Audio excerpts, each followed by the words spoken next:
বিজনেসটা, এই বিজনেসে লোক কিছু ধাঁধায় ফেসে যায় গুগলি। অনেকে ভাবে বিজনেসটা হচ্ছে মানে কি, প্রথম বছরে যদি আমার পিন ভালো হলো বা টিম ভালো হয়েছে তার মানে আমার বিজনেস হচ্ছে। একদম রং।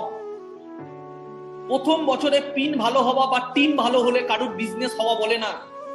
বিজনেস হওয়া বলে কে কতটা বিজনেস এক্সপার্ট। কি বললাম, কথাটা বোঝাতে পারছি না? পারছি।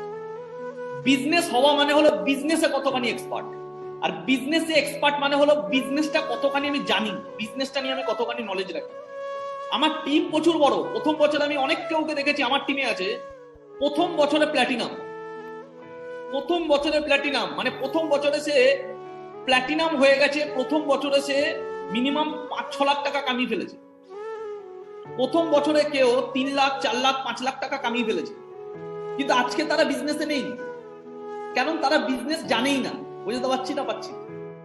সে শুধু কি করেছে, সে শুধু ওই পিনটাকে, ওই যে টিম হয়ে গেছে টিমটাকে বানিয়েছে।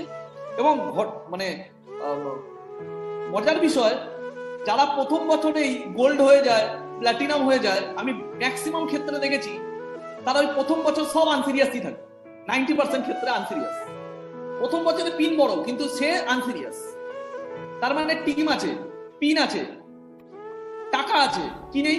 অ্যাটিটিউড নেই। কি নেই? বিজনেস নিয়ে নলেজ নেই। কি নেই? কোনো ক্যারেক্টার নেই। তারা আনসিরিয়াস এবং তাদের পিন হয়ে গেছে। কেন পিন হয়ে গেছে? কারণ তাদের নিচে কিছু ছেলে মেয়ে জয়েন করে গেছে বাই প্রোডাক্ট, এবং সিনিয়র খুব ডেডিকেটেড। সিনিয়র ওই টিমগুলোকে সাপোর্ট দিয়ে দিয়ে দিয়ে দিয়ে সেই টিমটাকে একটা গোল্ডের লেভেলে নিয়ে এসে সে বাই প্রোডাক্ট গোল্ড হয়ে গেছে। গোল্ড অ্যাচিভমেন্ট হয়ে যাওয়া মানে কি সে গোল্ড হয়ে গেল?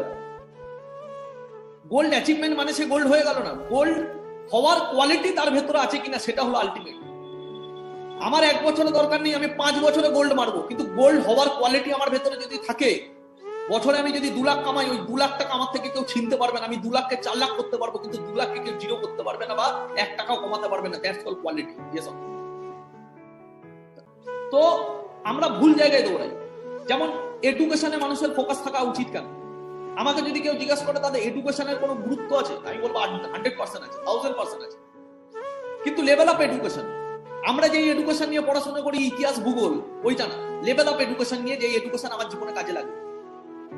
এবং ম্যাক্সিমাম ক্ষেত্রে মানুষ ভুল ডাইরেকশনে দৌড়ায়। এক, এডুকেশনের মানে জানে না। এডুকেশন মানে ভাবে কি, ওই শিখিয়ে দেওয়া হচ্ছে এডুকেশন খুব ইম্পর্টেন্ট, পড়াশোনা করো, পড়াশোনা করা খুব ইম্পর্টেন্ট। এবং পড়াশোনা মানেও ভাবছে ডিগ্রি। পড়াশোনা মানে ডিগ্রি না। পড়াশোনা মানে হলো তোমার মেন্টাল ডেভেলপমেন্ট। পড়াশোনা মানে ডিগ্রি না। পড়াশোনা মানে হলো তুমি মেন্টালি কতখানি ডেভেলপমেন্ট হচ্ছে। পড়াশোনা মানে হলো তোমার আইকিউ কতখানি ডেভেলপমেন্ট হচ্ছে। আমাদের কাছে পড়াশোনা মানে কি? পড়াশোনা মানে ফাটিয়ে পড়াশোনা করব, মুখস্থ করব, পরীক্ষায় গিয়ে লিখে দেবো, ভালো নাম্বার পেয়ে গেলাম। That's call memory, not IQ. IQ আলাদা জিনিস, মেমোরি আলাদা জিনিস। আইকিউ ডেভেলপমেন্ট হলে জীবনে কাজে লাগবে, মেমোরি ডেভেলপমেন্ট হলে মুখস্থ বিদ্যা বাড়বে, ওতে জীবনে কোনো কাজে লাগবে না। আমার কথাগুলো বোঝাতে পারছি? প্রচুর ছেলে মেয়ে আছে জয়েন করেছে, জয়েন করে তাদের 6 মাস হয়ে গেছে, এখনো পর্যন্ত তারা একজনকে প্ল্যানটা দেখাতে জানে না। কিন্তু 6 মাস, সে বলে আমি 6 মাস আছি। 6 মাস থেকে কোনো লাভ নেই। আমি প্রথম দিন থেকেই যেই সাবজেক্টে কাজ করছি, যেই সাবজেক্টে আমি 6 মাস কাটাচ্ছি, 1 বছর কাটাচ্ছি, আমি সেই সাবজেক্টটা জানি। আমি প্ল্যানটা কি মানুষকে দিতে পারি যে আমরা এডুকেশন নিয়ে কাজ করি, আমাদের উদ্দেশ্য কি? আমরা কেন এই শিক্ষা দিই? আমরা হেলথ নিয়ে কাজ করি, আমাদের উদ্দেশ্য কি? টাইম ইনটু রেট কাকে বলে? এইটাকে বলা হয় নলেজ। কেউ যদি এই নলেজ নিয়ে বিজনেসটা করে, সে 6 মাস কেন 6 বছর হলেও সে তার সাকসেসটাকে অ্যাচিভ করে দেখাবে। আর কেউ যদি নলেজ রাখেনি, সে 6 মাস আছে কার ভরসায়? টিমের ভরসায়। কার ভরসায়? সিনিয়রদের ভরসায়। সিনিয়রদের ভরসায়, টিমের ভরসায় যারা পড়ে থাকে, তাদের নিজের কোনো আত্মবিশ্বাস নেই। আর যার নিজের কোনো আত্মবিশ্বাস নেই, তাকে ভগবান পরীক্ষা নেবে আর ওই পরীক্ষায়ও ফেল করবে, কারণ নিজের কোনো আত্মবিশ্বাস নেই। আমি কথাটা বোঝাতে পারলাম? কথাটা কি বলতে চাইছি?